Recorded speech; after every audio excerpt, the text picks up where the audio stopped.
Hi guys, it's me, Karen, from Karen's Intuitive Jewelry. I want to talk to you today a little bit about the difference between hard soldering, which is with a torch, and soft soldering, which is with a soldering iron. Now the two applications are completely different. And we're going to discuss the differences a little bit today. One of the first things I'd like to point out to you, that though they might look very similar, they are not.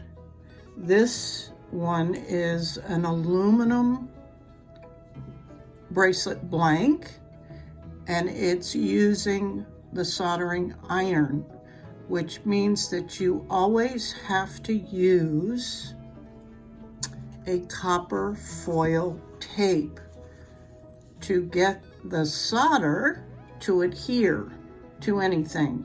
Now, soft solder will adhere to copper metal and some other alloy metals, but typically anything else you want to do, like around the stones,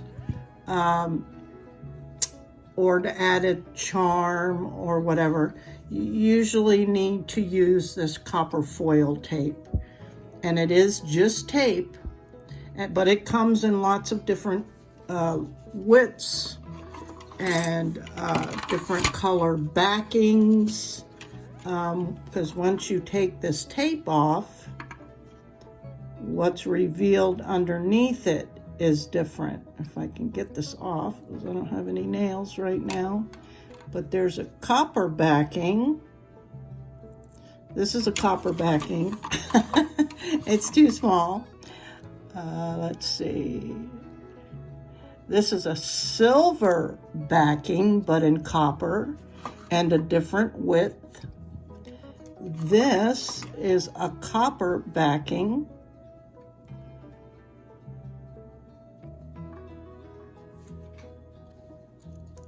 meaning the back of the stickiness, right? So silver backing, copper backing, but this is even a bigger width than this one.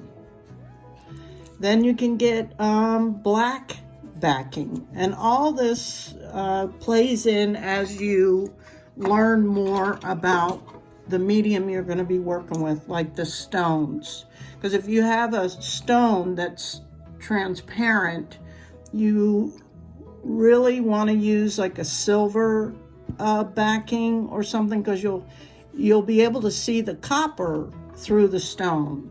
And so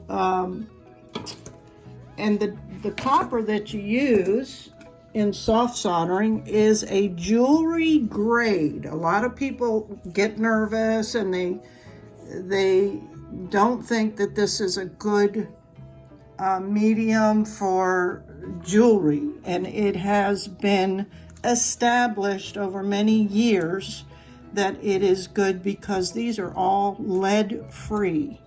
Basically, this solder is made mostly of tin. Now, if you have a sensitivity to metals of any kind, then this probably won't be good either. But a lot of people also have sensitivities to silver or silver plated or copper or even gold. So that's the only difference here. Now some is, like this one is tin, and I unfortunately can't read all the percentages here. These two have a small percentage of actual silver in them, but you can see they also come in different kind of metal colors. This is a bright silver. This is like a brushed silver. This is also kind of in between the two. You can get a patina color one. So yeah, there's a lot of different things that go with this as well. Now let's talk a minute about the pricing of these. You get a 1 pound spool, typically for brands like this. This is by Harris. This is by Lucas. And these are kind of also known as plumber's solder. That's why people get a little freaked out by it.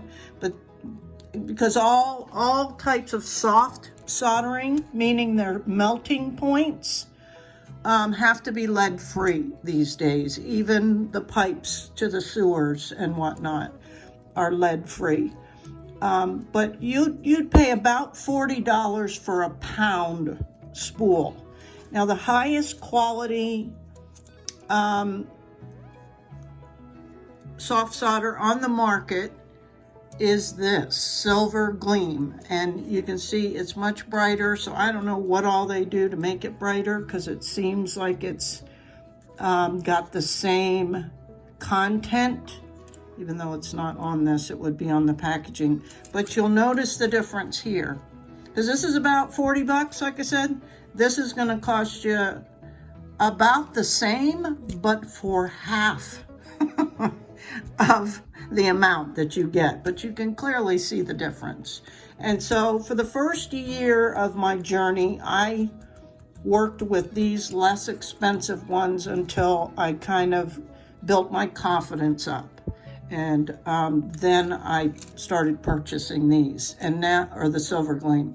So I mostly use Silver Gleam now, unless I'm going to be doing a patina. But I'm going to touch on that in another video, I think, too, where I just really compare these two solders, or Silver Gleam to other solders, because I think these tend to, you can't ever really get them as shiny, and they don't stay as shiny. Like this one, I use Silver Gleam on, and it's, gosh, at least 6 months old, and I did not seal it with anything, and you can see that it's still really bright. Okay, so getting back to the tape, on this in particular, you have to cover this. This is aluminum. Aluminum doesn't work. You can't use solder just directly on this metal. It will not work. So you have to put this copper tape around the surface area that you plan on putting solder on, and then attaching your stone. So that's what the back of that looks like. And then in this application as well, you're using a soldering iron, like electronic people do, craft people do. But I made a whole nother video called Soft Soldering for Beginners, where I talked about it. It took me a whole year to get answers to a lot of my questions, and I had to do my own research, because everybody has their own opinions, and you know, they don't get into explaining a lot of things like I'm just really into. I ask a lot of questions. And anyway, I went through, this was my seven soldering irons before I landed on one that would do what I wanted it to do. And as far as I'm aware of, there's only 2 actual soldering irons that are specifically recommended for this technique, which is referred to as the Tiffany method, because it comes from the artisans that developed the Tiffany lamps. Those were stained glass lamps, and they used the soft solder and this type of application to create the Tiffany lamp. So that's why you'll hear this referred to as the Tiffany method. But it is now widely used to make beautiful jewelry, beautiful. And it's very strong. This is not coming off of here. Trust me, very strong. It's with way less heat. As you can see, this only goes up to 540 Celsius. But that's probably, oh, I don't know, less than it's probably around 1,000 degrees. But I work at about 10 or so, or yeah, something like that, which is about 700 degrees. And it's, you know, it's like this. So the flux you use, because solder flows where flux goes, you can use a lead-free solder paste, and this is also known as plumber's flux. Again, why people get freaked out thinking this is not a good, it's not meant for jewelry. It is, it's fine. But once I found the right tool, the soldering iron, I was able to go back to what the stained glass people use, which is a liquid stained glass flux, and it's clean up with water, whereas this is kind of greasy and you got to use a dish soap and warm water to clean it up, and this can put off a pretty bad fume and some smoke, whereas this burns real clean because it's liquid and mostly it's still a corrosive. So yeah, but also when it comes down to like putting a patina on your pieces is completely different. Here are the different patinas. And a patina, if you're not familiar with that term, is a way to change basically the color, and that's what would add this blackening. So black patina is like an antiquing technique. And so this is just for soft solder. It will not work on like precious metals, sterling silver, or even copper. It just won't. It's made for soft solder. Now they do have a copper patina as well for soft solder, and I made a video about this using it on a piece. I think it was Vericite, and copper patina is the name of the video, I think. And it'll turn your silver solder copper. But the problem and experiment I found out, that even though this says super bright, it's really hard to get a nice finish with this for what I believe is the difference in the solder that you use. I did not have any success even getting close to a copper patina using these two brands.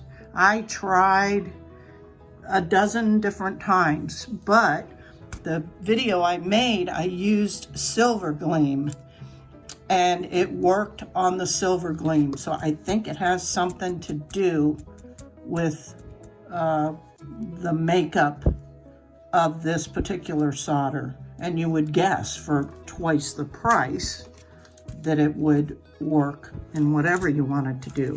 But that's just some of what goes into soft soldering, okay, to create a piece like this. And you can use copper bands, you can use wire and connect a wire for bracelets with the soldering iron and soft solder. For example, you can use, this is a 14 gauge bare copper wire. You can easily connect these two with soft solder and a soldering iron, totally. And though you're dealing with heat, it's not an open flame. So that's a little bit about the difference with soft soldering, okay? Now we'll talk about hard soldering or metal smithing or silversmithing. In this particular bracelet, I used a copper bracelet blank and a torch. Y'all have seen probably some of the videos I use. This is a butane torch. Now a lot of more professional people use legit little torches with tanks and all that, and I just haven't done that yet. I'm hoping to, but I haven't done that yet, and I just noticed this is leaking, so let me stop for a minute. Okay, and so with torch work or silversmithing, metalsmithing, you use an open flame, and it can be a little intimidating. That's why I kind of started with the soft soldering and built up courage. And then I have to admit, I started with a real small torch too, and I probably should make a video about that as well. This was the first torch that I bought. I think I got this at Home Depot, and you can see how little the opening where the flame is compared to this one. So it doesn't put out near as much heat to melt things as this bigger one. And I have 4 torches. So I'm always looking to start little because I don't know if I'll like it or if I'll actually be able to create what I want to create. So I'm not gonna just bite the bullet and go all in. But with this, it's just, for me, it's a much cleaner look. I have fallen in love with the hard soldering. It's way, way, way harder, guys, to be honest with you. Though it took me about a year to really be able to create something like this, I think I could have done it sooner if I had someone that could have answered all my questions and kept me from having to go through 7 different soldering irons and, you know, all that stuff. But I'm sorry, I digress. But anyway, for me, it's just a cleaner look, a more professional look. This uses bezel wire. This uses sheet metal that you have to attach this to this. Now we talked about the spools of soft solder like this. Well, with torch work, you have to use silver solder at different melting points. So you see the difference. We talked about what soft solder will melt at about, some of the solders, they'll actually melt at less than 300 degrees. Silver solder has to be at probably at least 1300, so 1000 degrees hotter to work with this stuff than to work with this stuff. So it's a huge difference. And again, everything is completely different.